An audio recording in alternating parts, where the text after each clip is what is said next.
Praise the lord. యేసుక్రీస్తు నామములో మీ అందరికీ శుభములు తెలియజేస్తూ ఉన్నాను. చాలా సంతోషం. పరిశుద్ధాత్మ దేవుడు ఈరోజు చాలా అద్భుతమైన విషయాలు మనతో మాట్లాడటానికి ఆయన ఇష్టపడుతూ ఉన్నాడు. సామెతల గ్రంథం 11:24 చూసినట్లయితే, వెదజల్లి అభివృద్ధి పొందువారు కలరు. ఆమేన్. స్తోత్రం దేవా. ఈరోజు యొక్క వాక్య వెలుగులో మమ్మల్ని నడిపించి బలపరిచి విత్తబడిచిన వాక్యం వ్యర్థం కాకుండా ప్రతి హృదయంలో నాటబడి ఫలించి నూరంతల పంట అనుభవించిన కృప చూపించమని యేసు నామములో ప్రార్థించి నమ్మి పొందుకుని నమ్మ పరమ తండ్రి. ఆమేన్. వెదజల్లి అభివృద్ధి పొందువారు. వెదజల్లి అర్థమైంది కదా. ఒక రైతు విత్తనాలు ఎలాగైతే మరి పొలంలో చల్లుతాడో విత్తుతాడో, అలాగే మనము కూడా మన జీవితంలో మనం వెదజల్లి అభివృద్ధి పొందాలంట. కాబట్టి రైతు విత్తనాలు వేసే సమయంలో వెదజల్లుతాడు, ఎలా మాట్లాడతాడు ప్రతి విత్తనంతో అని చూసినట్లయితే, ప్రతి విత్తనాన్ని చేతిలో పట్టుకుని చల్లే ఉంది ఎలా అంటాడంటే, go grow come back. Hallelujah. Go grow come back. వెళ్ళు, విస్తరించు, ఫలించు, తిరిగిరా. In the name of Jesus. దేవుని యొక్క ఉద్దేశం కూడా అదే ఉన్నదనమాట. దేవుని ఉద్దేశం ఏంటంటే, ఆదికాండం 1:28 మీరు ఫలించి విస్తరించి అభివృద్ధి పొంది భూమిని నిండించి లోపరుచుకుని ఏలుబడి చేసి తిరిగి రండి పరలోక రాజ్యానికి. ఆమేన్. మనల్ని కూడా దేవుడు ఒక విత్తనాలుగా ఈ లోకానికి పంపించాడు. సో తల్లి గర్భంలో ఏం చేశాడు దేవుడు? మనల్ని ఒక విత్తనంగా వేశాడు. తల్లి గర్భ మన పొలంలో ఆ గర్భంలో మనల్ని ఒక విత్తనంగా వేశాడు. హల్లెలూయా. Thank you Jesus. ఆ విత్తనము ఫలించి విస్తరించి అభివృద్ధి చెంది భూమిని నిండించి లోపరిచి నిలబడి చేసి అనేక ఆత్మను దేవుని వైపు నడిపించి అప్పుడు పరలోక రాజ్యానికి వెళ్తే అప్పుడు ప్రభు నామం మహింపరచబడుతుంది. In the name of Jesus. Hallelujah. ఇక్కడ మనం గమనించవలసినటువంటి విషయం ఏంటంటే, వెదజల్లి అభివృద్ధి పొందాల. మనం అభివృద్ధి పొందాలనుకుంటాం, కానీ అభివృద్ధి కంటే ముందే ఉన్నదంటే వెదజల్లటం. ఇయ్యుడి మీకు ఇయ్యబడును. సో ప్రియులారా, మీరు are you satisfied with your personal life? ప్రస్తుతం మీకున్నటువంటి జీవితాన్ని బట్టి మీరు సంతోషపడుతున్నారా? మీకున్న ఉద్యోగాన్ని బట్టి, మీకున్న పరిస్థితిని బట్టి? బయటికి వెళ్ళిపోవాలి. చాలా చేస్తున్నారు. హల్లెలూయా. వింటున్నారా?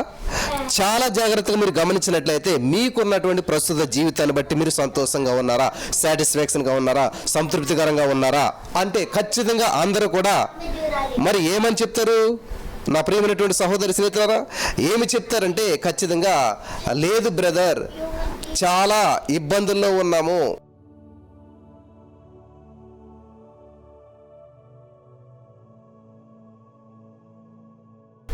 హల్లెలూయా.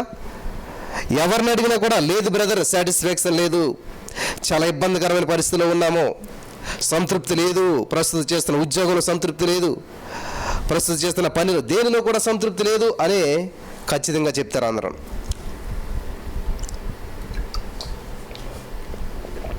ఒకవేళ నీ జీవితం నీకు సంతృప్తికరంగా లేకుంటే దానికి కారణం ఏంటి తెలుసా? నీకు తెలుసా కారణం ఏంటంటారు? చెప్పండి బ్రదర్, ఏంటి?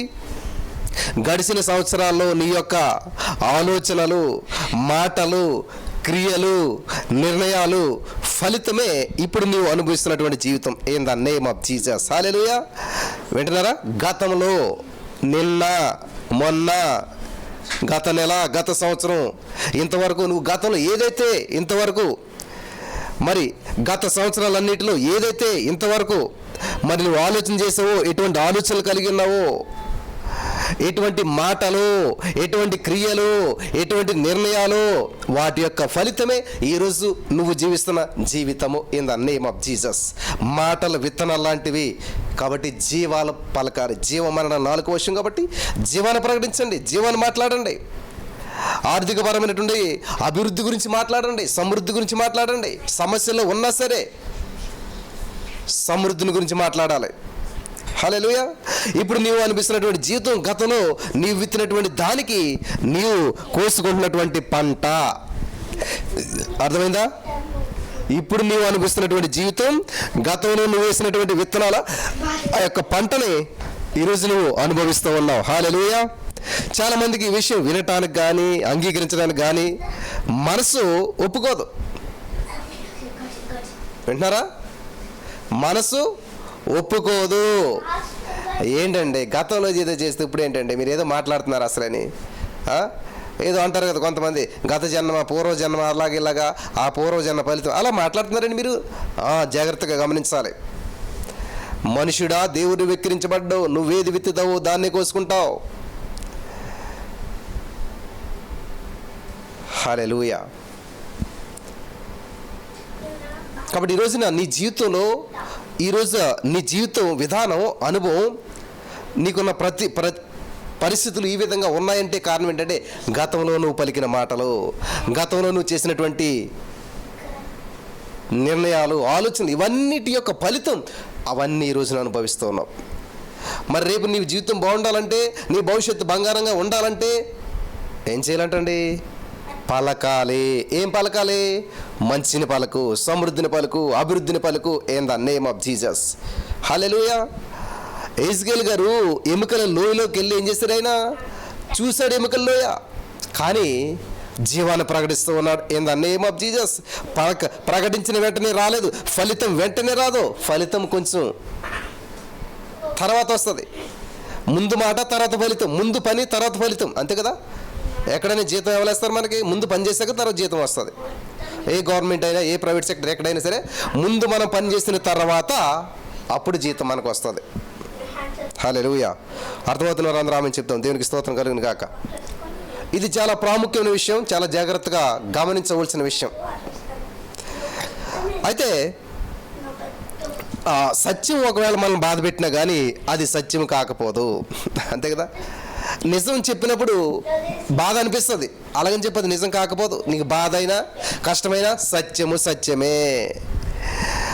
మీరు గమనించినట్లయితే యేసుక్రీస్తు వారు ఎక్కువ ఉపమానాలు విత్తనాల గురించి, ఈ పొలాల గురించి చెప్తున్నారు. అంటే మీరు గమనించవలసింది ఏంటంటే వ్యవసాయ నియమాలకి మానవ జీవితానికి చాలా పోలికలు ఉన్నాయి. వ్యవసాయ నియమాలకి మానవ జీవితానికి చాలా పోలికలు ఉన్నాయి. Amen in the name of Jesus. Hallelujah. కాబట్టి అందుకని యేసుక్రీస్తు ప్రభువు వారు వ్యవసాయ నియమాలను తీసుకుని మనిషి యొక్క జీవితాన్ని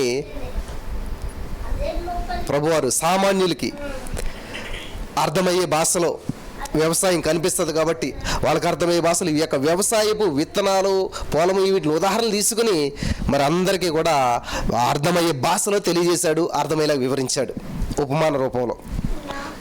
హల్లెలూయా. గమనించాలి.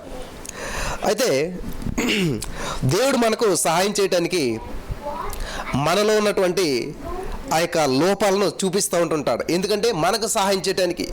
అంతేకాని మరి ఆ యొక్క లోపాలను, నీలో లోపాలను చూపించి నిన్ను నిందించడానికో నిన్ను బాధ పెట్టడానికో కాదు. దేవుడు నీలో ఉన్నటువంటి లోపాన్ని చూపించేది ఎందుకంటే సరి చేసుకోవటానికి, సరి చేయటానికి, బాగు చేయటానికి. ఆమేన్. ఆదామా నువ్వు ఎక్కడున్నావు అని దేవుడు అడిగాడు, ఎందుకంటే తెలియక కాదు. ఆదాము ఎక్కడున్నాడో దేవుడికి చెప్పి చేసిన తప్పిదాన్ని ఒప్పుకుని ఉంటే దేవుడు క్షమించి అద్భుతం చేసేటువంటి వాడు. జాగ్రత్తగా వింటున్నారా? గుడ్డివాని దగ్గరికి వెళ్ళి నీకు ఏం కావాలని అడుగుతున్నాడు, ఎందుకనంటే ఆయన నోటి ద్వారా వినాలి. దేవుడికి తెలుసు ఏం చేయనై ఉన్నాడో, అయినా కూడా. హల్లెలూయా. కాబట్టి ఇక్కడ ఆదాముతోటి దేవుడు మాట్లాడిన రీతిని మనం చూడవచ్చు. ఇక్కడ మనం చూసినట్లయితే దేవుడు నీలో లోపాన్ని తెలియజేసేటువంటిది ఎందుకనంటే, బయట పెట్టేది ఎందుకనంటే, చూపించేది నీకు ఎందుకనంటే మనల్ని నిందించడానికి మాత్రం కాదు. ఈ సత్యం గ్రహించాలి. హల్లెలూయా. మరి ఏంటి బ్రదర్, నా జీవితం అంత ఎలా ఉన్నది? ఇప్పుడు ఒక ప్రశ్న, నీ జీవితం పాడైపోయిందంటే 100% అవును బ్రదర్. నీ భవిష్యత్తు అంధకారంగా ఉందా? ఓ కరెక్టే బ్రదర్, నా భవిష్యత్తు అంధకారంగా ఉంది. నీ మనసంతా అస్థిరమైన భయం చేత, ఆందోళన చేత మరి నింపబడిపోయిందా? ఎస్ బ్రదర్, నిజమే, ఆందోళనగా ఉంది, గందరగోళంగా ఉంది, హార్ట్ బీట్ స్పీడ్ అయిపోతుంది, నా మనసు, నా భవిష్యత్తు, నా స్థితి అంతా అలాగే ఉన్నది. వ్యాధులతో నీ శరీరం నాశనం అయిపోయినట్టు అనిపిస్తుందా? అవును బ్రదర్, నిజమే, అసలు ఏమీ హోప్లెస్ సిచ్యువేషన్లో ఉన్నాను, నా వ్యాధి నిన్ను హరించి వేస్తూ ఉంది అని మీరు మాట్లాడుతున్నట్లయితే, ఈ రోజున ఈ మాటలు వింటున్నట్టు నా ప్రియమైనటువంటి సహోదరి స్నేహితులారా, చాలా జాగ్రత్తగా వినాలి. నీ వ్యాపారం దివాళా తీసిందా? అప్పుల లోతుల్లో కూరుకుపోయారా? ఎస్, అప్పులు ఊపులు ఇరుకుపోయాం బ్రదర్. వ్యాపారం నష్టపోయింది బ్రదర్ కదా. మీరు చాలామంది ఈ యొక్క మాటలు మాట్లాడుతూ ఉన్నారు. మోసపోయారా? అనేకుల చేత మోసగించబడ్డారా?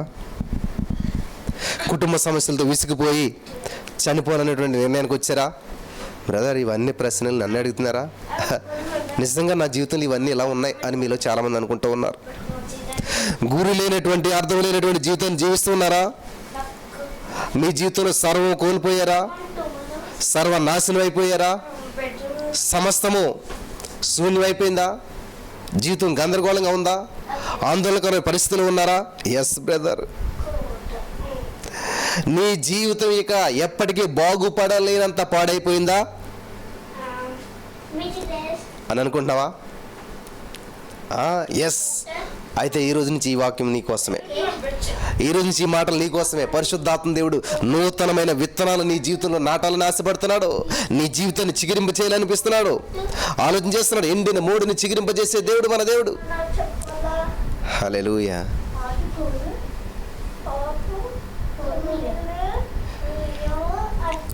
యోహాను సువార్త 14 చదువుదామా? మీ హృదయమును కలవరపడనీయకుడి, దేవుని యందు విశ్వాసం ఉంచుచున్నారు, నా యందు విశ్వాసం ఉంచుడి. మీ హృదయాలు కలవరపడనీయద్దు. ఎంత నాశనమైన, ఎంత నష్టపోయిన, ఎంత జీవితం సర్వనాశనమైన, ఇక ఎప్పటికీ బాగుపడలేదు నా జీవితం అన్నంతగా పాడైపోయింది నువ్వు అనుకుంటున్నావేమో. ఇంకా ఎవరి తరం కాదు నా జీవితాన్ని బాగు చేయటం, ఇంకెవరి తరం కాదు నాకు సంబంధం తీసుకురావటం, నాకు మ్యాచ్ రావటం, నాకు పెళ్ళి అవటం, నాకు పిల్లలు పుడతాం, నాకు ఉద్యోగం రావటం. ఎస్, మీలో చాలామంది అంటారు ఈ మాట. ఇంకా నా అసలు అవ్వదు.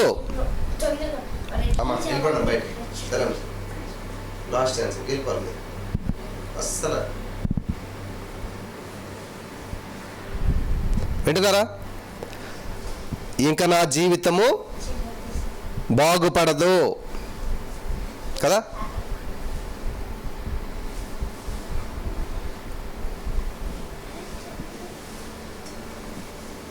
సర్వనాశనం అయిపోయింది అని మీరు అంటున్నట్లయితే, సర్వనాశనములో నుంచి సర్వ సమృద్ధిలోకి నడిపించే దేవుడు మనకున్నాడు. హల్లెలూయా. ఆయన యేసుక్రీస్తు ప్రభువు వారు. Thank you Jesus. చాలాసార్లు మానవుడు దేవుణ్ణి ఎరగక, మరి ఆయన యొక్క మనసును తెలుసుకోక ఆయనకు మొర్రపెట్టడు, ఆయనను ఆధారం చేసుకోడు.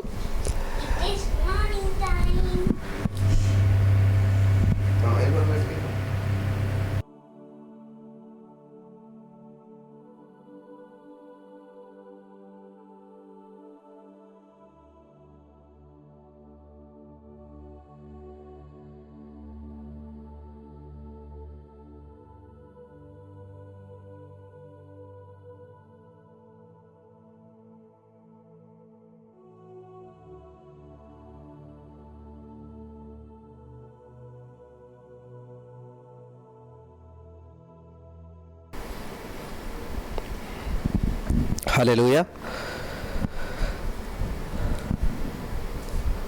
నిజంగా మనం ఎప్పుడైతే దేవుని ఎరిగామో, దేవుని మీద ఆధారపడ్డామో, ఎన్ని అద్భుతాలు పొందుకుంటాం తెలుసా ప్రియులరా?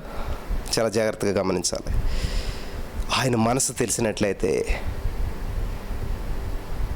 నిజంగా క్రీస్తు యేసుని కలిగిన మనస్సు మీరును కలిగిండి అని చెప్పి దేవుని యొక్క వాక్యం సెలవిస్తూ ఉంటాయి. యోహాను సువార్త యెషయా గ్రంథం 64:7 చదివినట్లయితే, యెషయా గ్రంథం 64:7 నీ నామమును బట్టి మొర్రపెట్టువాడు ఒకడును లేకపోయేను, నిన్ను ఆధారం చేసుకున్నట్టుకై తనను తాను ప్రోత్సాహపరుచుకునేవాడు ఒకడును లేడు. బ్రదర్, ఎందుకు మాకు ఈ సమస్యలు, ఎందుకు మాకు ఇబ్బందులు, ఎందుకు మేము అప్పుల్లో ఇరుక్కుపోయాం, ఈ యొక్క ఊబిలో ఇరుక్కుపోయాం, ఎందుకు ఇటువంటి పరిస్థితులు కూడా మేము వెళ్తున్నాం కదా. మీలో చాలామంది ప్రశ్న,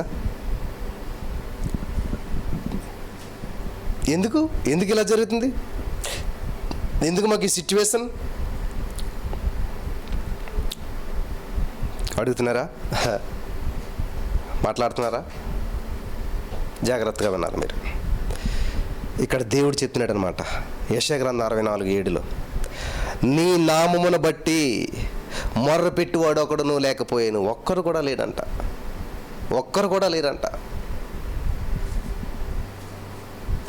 హల్లెలూయా. ఒక్కరు కూడా లేరంట. మొరపెడతలేదు జనాలు ఇప్పుడు. నా కోసం మీరు ప్రార్థన చేయండి. నిన్ను ఆధారం చేసుకునేట్టుగా తనను తాను ప్రోత్సాహపరుచుకునేవాడు ఒక్కడో లేడు. దేవా ఎస్ఐయా, you are not my source. నీవే నా ఆధారం, ఆధారం నీవేనయ్యా. ఎక్కడ పాట కాదు, నిజంగా దేవుని మీద ఆధారపడిన వారి జీవితాలు అద్భుతంగా ఉంటాయి. హల్లెలూయా. నేను ఆధారపడ్డాను కాబట్టి అద్భుతంగా నేను చెప్పగలుగుతున్నాను. నా జీవితంలో ఎన్ని పరిస్థితులు ప్రతికూలమైనటువంటి వచ్చినా, ఎన్ని మన ఆర్థికపరమైనటువంటి పరిస్థితులు వచ్చినా, ఏ సమస్యలు వచ్చినా ఎప్పుడు ఎటు చూడలేదు. నేను దేవుని మీద ఆధారపడ్డప్పుడు ఏం చేస్తాడో తెలుసా? ఆకాశం నుంచి డబ్బులు పంపిస్తాడా అంటారు చాలామంది. కాకి చేత ఆహారం పంపలేదా దేవుడు? దేన్నైనా చేయగలుగుతాడు, ఎలాగైనా చేయగలుగుతాడు, ఎవరినైనా వాడుకుంటాడు దేవుడు. నువ్వు దేవుని మీద ఆధారపడితే దేవుడు నీ కొరకు ఎవరిని నియమించాలో వాళ్ళు నియమిస్తాడు. హల్లెలూయా. అదే చెప్తున్నాడు దేవుడు ఇక్కడ. నీ నామను బట్టి మొర్ర పెట్టువాడు అక్కడ లేడు. యోహాను సువార్త 14:14 దేవుడు చెప్తున్నాడు ఏంటంటే, మీరు నా నామను ఏది అడిగినది చేతును. అబ్బా, ఎంత అద్భుతంగా ఉందండి. మీరు ఎవరినా పడినివ్వట్లేదండి అంటారు, కానీ ఇక్కడ దేవుడు అంటాడు, మీరు నా నామను ఏది అడిగినది చేస్తాను. ఆమేన్, హల్లెలూయా. వండర్ఫుల్ గాడ్ మన దేవుడు. మీరు నా నామను ఏది అడిగినది చేస్తాను అని చెప్పి దేవుడు చెప్తుంటే, ఆయన అడగటం మానేసి, ఆయనకు మొరపెడతాం మానేసి, ఆయనతో మాట్లాడతాం మానేసి ఏం చేస్తున్నాడండి? సొంత నిర్ణయాలు, సొంత ఆలోచనలు, జీవితం అంతా గందరగోళంలో జీవిస్తూ ఉన్నాం. చాలా జాగ్రత్తగా గమనించాలని ఈ రోజున ప్రభు పేరట మీ అందరికీ నేను తెలియజేస్తూ ఉన్నాను. హల్లెలూయా. దేవునికి మహిమ కలుగును గాక. వింటున్నారా? పరిశుద్ధాత్మ దేవుడు మన జీవితంలో చేసేటువంటి ప్రతి గొప్ప కార్యాన్ని చాలా జాగ్రత్తగా అర్థం చేసుకోవాలి. ఎవని మనసు నా మీద అనుకుంటుందో పూర్ణ శాంతి కలవానిగా ఉంటాడంట. కాబట్టి ఇక్కడ నీ నామమును బట్టి ఏంటంటే మొర్ర పెట్టేవాడు ఒకడో లేడు. యెషయా 64:7 నేను ఆధారం చేసుకునేటికి తనను తాను ప్రోత్సాహపరుచుకునేవాడు. ఎవరో నిన్ను ప్రోత్సాహపరచడం కాదు, తనను తాను నీకు నువ్వే ప్రోత్సాహపరచుకోవాలి. ఎస్, యేసయ్య మీద నేను ఆధారపడతాను, యేసయ్య వైపే నేను చూస్తాను, యేసయ్య నా గురి, యేసయ్య నా గమ్యం, ఆయనే నా కాపరి, ఆయనే నా ఊపిరి, ఆయనే నా సమస్తం. ఇలా నిన్ను నువ్వు ఎప్పుడైనా దేవుని మీద ఆధారపడేలా చేసుకున్నావా? యేసయ్యని గురిగా చేసుకున్నావా? చాలామంది నాతో మాట్లాడేటప్పుడు నేను అదే చెప్తాను. యేసయ్య అద్భుతం చేసేవాడు, యేసయ్య మిమ్మల్ని విడిపించేవాడు, యేసయ్యకి మీకు ప్రమోషన్ ఇచ్చేవాడు, యేసయ్య మీకు ట్రాన్స్ఫర్ ఇచ్చేవాడు, యేసయ్య మీకు హెచ్చింపునిచ్చేవాడు, యేసయ్య మీకు ఉద్యోగం ఇచ్చేవాడు, యేసయ్య మీ భర్తను మార్చు, అన్నీ చేసేవాడు యేసయ్యే. కాబట్టి ఆయన ఆధారంగా చేసుకోండి. నేను ఎందుకున్నానంటే ఆయన ఆధారంగా చేసుకోవటానికి మీకు సహాయపడతా ఉన్నాను. In the name of Jesus, మీ విశ్వాసాన్ని పురుకొల్పటానికి. యేసయ్య నా జీవితంలో ఏం చేశాడో, యేసయ్య మీద ఆధారపడినప్పుడు నా జీవితంలో ఎటువంటి కార్యాలు చేశాడో వాటిని వివరిస్తూ మీరు కూడా యేసయ్య మీద ఆధారపడండి, అటువంటి అద్భుతాలు స్వతంత్రించుకోండి అని చెప్పడానికి యేసయ్య నన్ను ఇక్కడ నిలబెట్టాడు. హల్లెలూయా, హల్లెలూయా. నేను రుచి చూడని దాని గురించి నేను చెప్పట్లేదు. నా జీవితంలో నా యేసయ్య మీద ఆధారపడిన తర్వాత అనుభవించిన అద్భుతాలను నేను వివరిస్తూ ఉన్నాను. గమనిస్తున్నారా? దేవునికి స్తోత్రం కలుగును గాక. నేను యేసయ్య మీద ఆధారపడినప్పుడు జరిగిన అద్భుతాలను నేను వివరిస్తూ ఉన్నాను. దేవుడు నమ్మదగిన వాడు, గొప్పవాడు, దేవునికి అసాధ్యమైనది ఏమీ లేదు. హల్లెలూయా. 1 సమూయేలు 30:6 దావీదు మిక్కిలి దుఃఖపడును, దావీదు తన దేవుడని యెహోవాను బట్టి ధైర్యం తెచ్చుకొనును. In the name of Jesus. What a powerful అండి. దుఃఖపడవచ్చు, బాధపడవచ్చు, హింసపడవచ్చు, చింతపడవచ్చు, నిందపడవచ్చు, నువ్వెన్ని పరిస్థితులు గుండా వెళ్ళినా. ఇక్కడ మీకు ఈ స్టోరీ అంతా తెలుసు. ఏంటంటే ఒకసారి దావీదు సమస్తాన్ని పోగొట్టుకున్నాడు, ఇంకేడవటానికి శక్తి లేనంతగా ఏడ్చాడు. చూసారా? శక్తి లేనంతగా ఏడ్చాడంటండి. అయితే యేసయ్యని బట్టి తను ప్రోత్సహించుకుని ఆయనకు మొర్రపెట్టి ఆయన స్వరాన్ని విని ఆయన నడిపింపు ప్రకారం ముందుకు వెళ్ళి పోరాడాడు. పోరాడి ఏం చేసి తెలుసా? పోగొట్టుకున్న సమస్తాన్ని మరలా సంపాదించుకున్నాడు. In the name of Jesus. Hallelujah. పోరాడి పోగొట్టుకున్నది సమస్తం తిరిగి దక్కించుకున్నాడు. నువ్వు కోల్పోయింది తిరిగి దక్కించుకోవాలంటే పోరాటం చేయాలి, పోరాడాలి. అదే మంచాన్ని మొత్తుని జయించాలి, ఎర్లీ మార్నింగ్ లేవాలి. హల్లెలూయా. చూడండి, దేవుని సన్నిధికి అందులోకే మనకేదో పని ఉంది, జాబ్ ఉంది, అది ఉంది, ఇది ఉంది అని అంటాం. కానీ అదే సమయంలో వింటున్నారు, అదే సమయంలో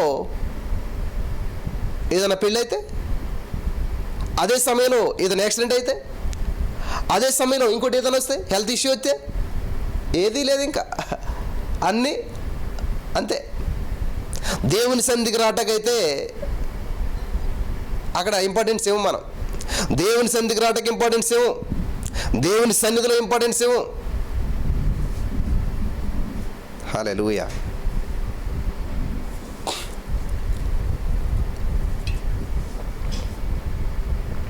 వింటున్నారా? దేవుని సన్నిధికి రావటానికి ఇంపార్టెన్స్ ఇవ్వము, దేవుని సన్నిధికి ఇంపార్టెన్స్ ఇవ్వం, దేవుని కార్యక్రమాలకు ఇంపార్టెన్స్ ఇవ్వం. కానీ ఈ లోకానుసారమైన ఏ కార్యక్రమాన్ని కానీ సరే అవసరం చర్చ్ మానేసి వెళ్తాం. కానీ దేవునికి ఒక ప్రత్యేకమైన కూడిక జరుగుతుంది, ప్రత్యేకమైన మీటింగ్ జరుగుతుంది, దాంట్లో మీరు పాలు పంచుకోవాలని అంటే అస్సలు వేరే ఇంపార్టెంట్ పని ఉందని వెళ్ళిపోతాం తప్ప ఇదేముంది. అక్కడే తెలిసిపోతుంది నువ్వు దేవుని మీద ఆధారపడిన విధానం. దావీదు సమస్యలు ఇరుక్కుపోయాడు, సమస్తం కోల్పోయాడు, ఏడ్చాడు ఏడ్చాడు ఏడ్చాడు, ఫలితం శూన్యం, ఓపిక పోయింది.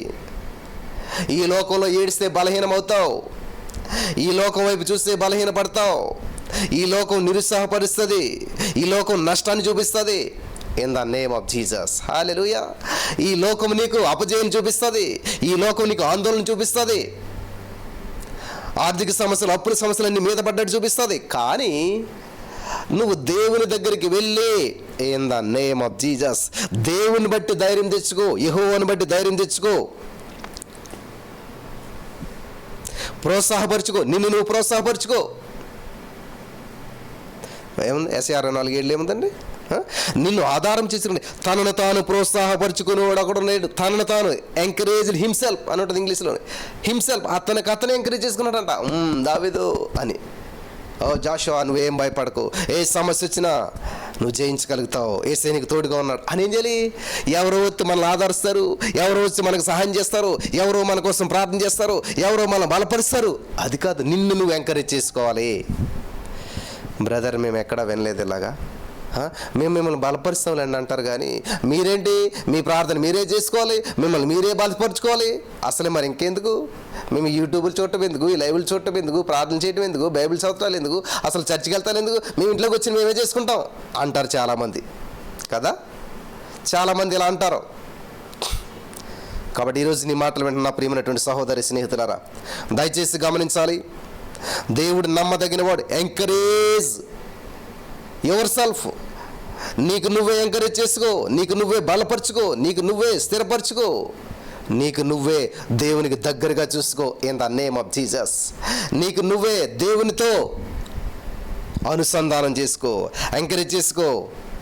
ఎంత బాగుందండి మాట. తనను తాను ప్రోత్సాహపరుచుకున్నాడు ఒకడు లేడు.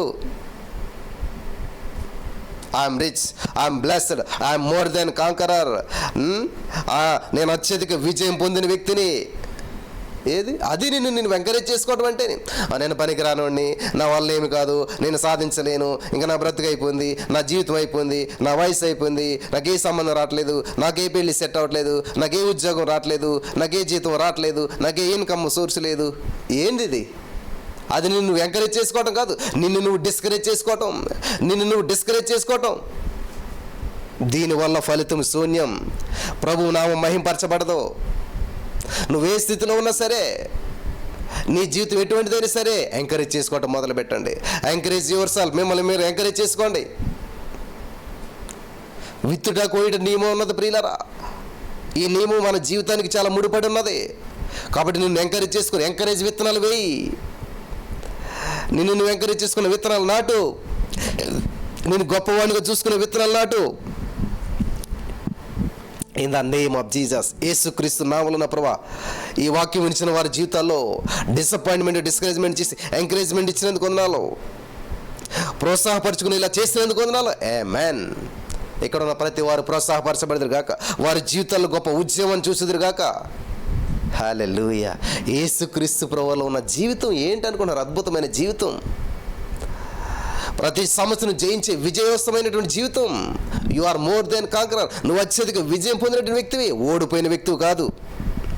నువ్వు విజయం పొందిన వ్యక్తివి, నువ్వు జయించే వ్యక్తివి, నువ్వు సాధించే వ్యక్తివి, నువ్వు బయటపడే వ్యక్తివి. In the name of Jesus encourage yourself. నీకు నువ్వు ఎంకరేజ్ చేసుకో. నేను సాధిస్తాను, నేను జయిస్తాను. ఇంతవరకు ఇరుక్కుపోయాను, నేను ఈ ఊబిలో కూరుకుపోయాను, నేను బయటపడతాను, నేను బయటకు వస్తాను. ఒక్క రూపాయి అప్పు లేనటువంటి జీవితం నేను జీవిస్తాను. ప్రతి అప్పుని తీరుస్తాను. నేను ప్రతి వ్యక్తికి సమాధానం చెప్పగలుగుతాను. ఆ స్థితిలో నా యేసయ్య నన్ను పెడతాడు. నాకు ఆ సామర్థ్యం లేదు నాకు తెలుసు, కానీ నా యేసయ్య నన్ను హెచ్చిస్తాడు. In the name of Jesus. నా యేసయ్యని బట్టి నేను ఎంకరేజ్ చేసుకుంటున్నాను. నా యేసయ్యని బట్టి నేను మాట్లాడుతున్నాను. నా యేసయ్య గొప్పవాడు కాబట్టి ఆయన నా జీవితంలో కార్యం చేయడానికి సిద్ధంగా ఉన్నాడు. ఆయన నన్ను హెచ్చించడానికి సిద్ధంగా ఉన్నాడు. ఆయన నా జీవితంలో గొప్ప బలం ఇవ్వడానికి సిద్ధంగా ఉన్నాడు. Amen. Holy spirit of God. Hallelujah. వింటున్నారా నా ప్రియమైనటువంటి సహోదరి స్నేహితుల? జాగ్రత్తగా వినాలి. Holy Spirit. Thank you Lord, thank you Jesus. Hallelujah. Mighty miracles in the name of Jesus. Mighty miracles in the name of Jesus. Holi spirit of God. Thank you Jesus. ఈరోజు నీ మాటలు వింటున్న ప్రియమైనటువంటి సహోదరి స్నేహితులారా, యేసయ్య నిన్ను ఎంతగానో ప్రేమిస్తున్నాడు. Encourage your self. నువ్వు ప్రోత్సాహపరుచుకో. దావీదు మిక్కిలి దుఃఖపడ్డాడో, మిక్కిలి బాధపడ్డాడో, మిక్కిలి అవమానించబడ్డాడో. రాళ్ళతో కొట్టి చంపాలని చూశారు. హెల్ప్ చేసిన వారే, సహాయం పొందిన వారే జీవితాల్ని, మరి దావీదే వాళ్ళ జీవితాలను బాగు చేశాడు. ఇంత చేసినా కానీ తిరిగి రాళ్ళిచ్చి కొడతాకు సిద్ధపడ్డారు. హల్లెలూయా. ప్రియులారా, గమనించారా? ఆర్థిక అభివృద్ధి అంటే మంటి ఘటములలో మహిమైశ్వర్యం. మంటి ఘటాల్లో మహిమైశ్వర్యం. ఇది మంటి ఘటమే, కానీ మహిమైశ్వర్యం. యేసయ్య నీలో ఉన్నాడు. హల్లెలూయా. మట్టి ఘటం అనుకుంటున్నావేమో, మంటి ఘటం అనుకుంటున్నావేమో, వట్టి ఘటం అనుకుంటున్నావో, మహిమైశ్వర్యంతో కూడినటువంటిది మట్టి ఘటం. ఇది మహోన్నతమైనటువంటి జీవితం మనకిచ్చాడు దేవుడు. మనం జయించేవాళ్ళం. నీ విలువ నీకు తెలియటం లేదు. నీలో ఉన్నవాడు ఈ లోకంలో ఉన్నవాడు కంటే గొప్పవాడు. ఆమేన్, ఆమేన్. నువ్వు జయించే వ్యక్తివి, నువ్వు సాధించే వ్యక్తివి. ఎందుకంటే యేసయ్య చెప్పాడు కాబట్టి, నువ్వు యేసయ్య సొత్తు కాబట్టి. ఈ సత్యం తెలియదు కాబట్టి చాలామంది ఓడిపోతున్నారు. హల్లెలూయా.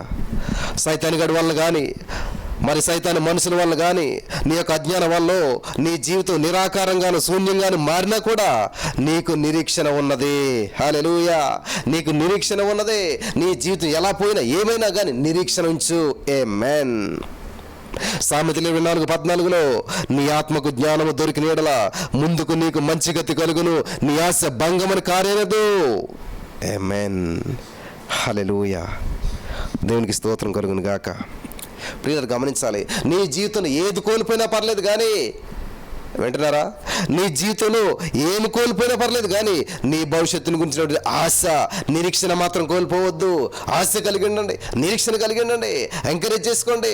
యెహోవాను బట్టి ధైర్యం తెచ్చుకోండి. యేసుప్రభువుని నమ్ముకున్నావు కాబట్టి నువ్వు ధైర్యంగా ఉండు. యేసుప్రభువుని స్వీకరించావు, రక్షణ పొందావు, బాప్తిసం పొందావు.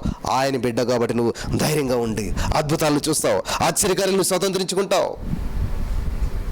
సమస్యల్లో ఉన్నావేమో సంతోషించు, అప్పుల్లో ఉన్నావేమో ఆనందించు. ఎందుకంటే ఇది నీ పరిస్థితి పర్మనెంట్ కాదు, ఇది టెంపరీ. హల్లెలూయా. యేసు గోతులో ఉన్నాడు కానీ కొంతకాలమే, యేసు జైల్లో ఉన్నాడు కానీ కొంతకాలమే, యేసయ్య సమాధిలో ఉన్నాడు కొంతకాలమే. పర్మనెంట్గా లేరు అక్కడ. కొంతకాలానికి జయించారు, విజయం పొందారు.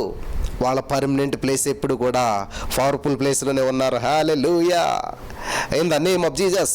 యేసు గోతులో ఉన్నది కొంతకాలమే కానీ సింహాసనం మీద ఉన్నది అత్యధిక కాలం. చనిపోయేంత వరకు సింహాసనం మీద ఉన్నాడు.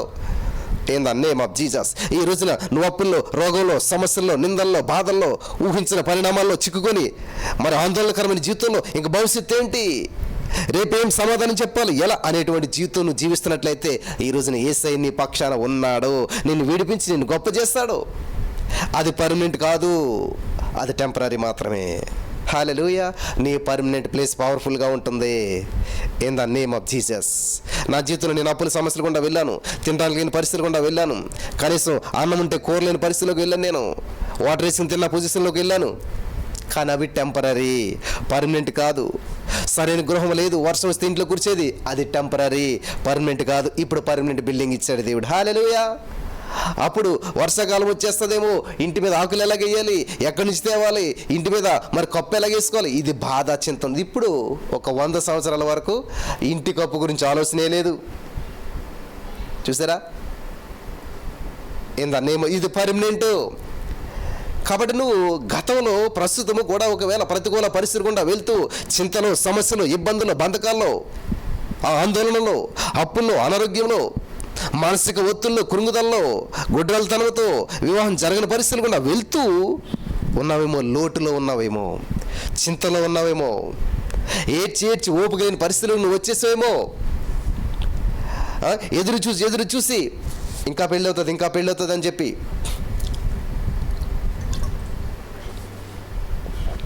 ఇంకా పిల్లలు పుడతారని చెప్పి ఎదురు చూసి డిసప్పాయింట్మెంట్లోకి వచ్చేసావా? ఇంకా అవ్వదలే, ఇంతేలే జీవితం అనేటువంటి ఉద్దేశంలోకి నువ్వు వచ్చినట్లయితే నా ప్రియులరా, దేవుడు చెప్తున్నాడు, నీ ఆత్మకు జ్ఞానము దొరికిన ఎడల ముందుకు నీకు మంచి గతి కలుగును, నీ ఆశ భంగము కానేరదు. నిరాశపడద్దు. ఆఖరి క్షణంలో అద్భుతం చేసే దేవుడు మనకున్నాడు. సమస్తాన్ని మార్చే దేవుడు మనకున్నాడు. In the name of Jesus సమస్తము సమకూర్చే దేవుడు మనకున్నాడు. ఈరోజు నువ్వు ఏ పరిస్థితి గుండా వెళ్తున్నా, ఎటువంటి పరిస్థితి గుండా వెళ్తున్నా సరే, పరిశుద్ధాత్మ దేవుడు నీ జీవితంలో అద్భుతమైన కార్యాలు చేయడానికి ఆయన ఊహకందని కార్యాలు చేస్తూ ఉన్నాడు. In the name of Jesus, Holi spirit of God, thank you Lord. జాగ్రత్తగా గమనించారా? కాబట్టి లోటులో ఉండడం దేవుని ఉద్దేశం కాదు, చింతలో ఉండడం దేవుని ఉద్దేశం కాదు. నువ్వు ఏడ్చి ఓపిక లేకపోయినా సరే దేవుడే ఉన్నాడు తెలుసా? పోరాడు, పోగొట్టుకున్నది తిరిగి సంపాదించుకో. హల్లెలూయా. పోరాడితేనే పోగొట్టుకున్న దాన్ని పొందుకోగలుగుతావు. ఎక్కడ పోరాడాలి బ్రదర్? మోకాళ్ళ మీద. మంచాన్ని జయించడంలో, మొత్తాన్ని జయించడంలో, నిద్రను జయించడంలో, ఎర్లీ మార్నింగ్ లేవటంలో జయించు. ఆ పోరాటాన్ని జయించు. నిద్ర ముంచుకొస్తూ ఉంటుంటుంది, కళ్ళు మూసిపోతుంటాయి. జయించాలి, పోరాటం చేయాలి. నువ్వు పొందుకోవాలంటే పోరాటం చేయాలి. ఏ సమస్య నుంచి నువ్వు బయటపడాలంటే పోరాటం చేయాలి. కాబట్టి ఈరోజు నీ మాట్లాడిన ప్రియమైనటువంటి సహోదరి, స్నేహితులారా, చాలా జాగ్రత్తగా వినండి. ప్రతిరోజు మరి ఈ యొక్క ఆర్థికపరమైన అభివృద్ధిలో విత్తుట కోయిట అనేటువంటి చాలా ప్రాముఖ్యమైన నియమం. చాలా జాగ్రత్తగా విని బలపడాలని ప్రభువు పేరట మనం చేస్తున్నాను. ఈ మాటల ద్వారా పరిశుద్ధాత్మ మనందరం బలపరచును గాక. ఆమెన్.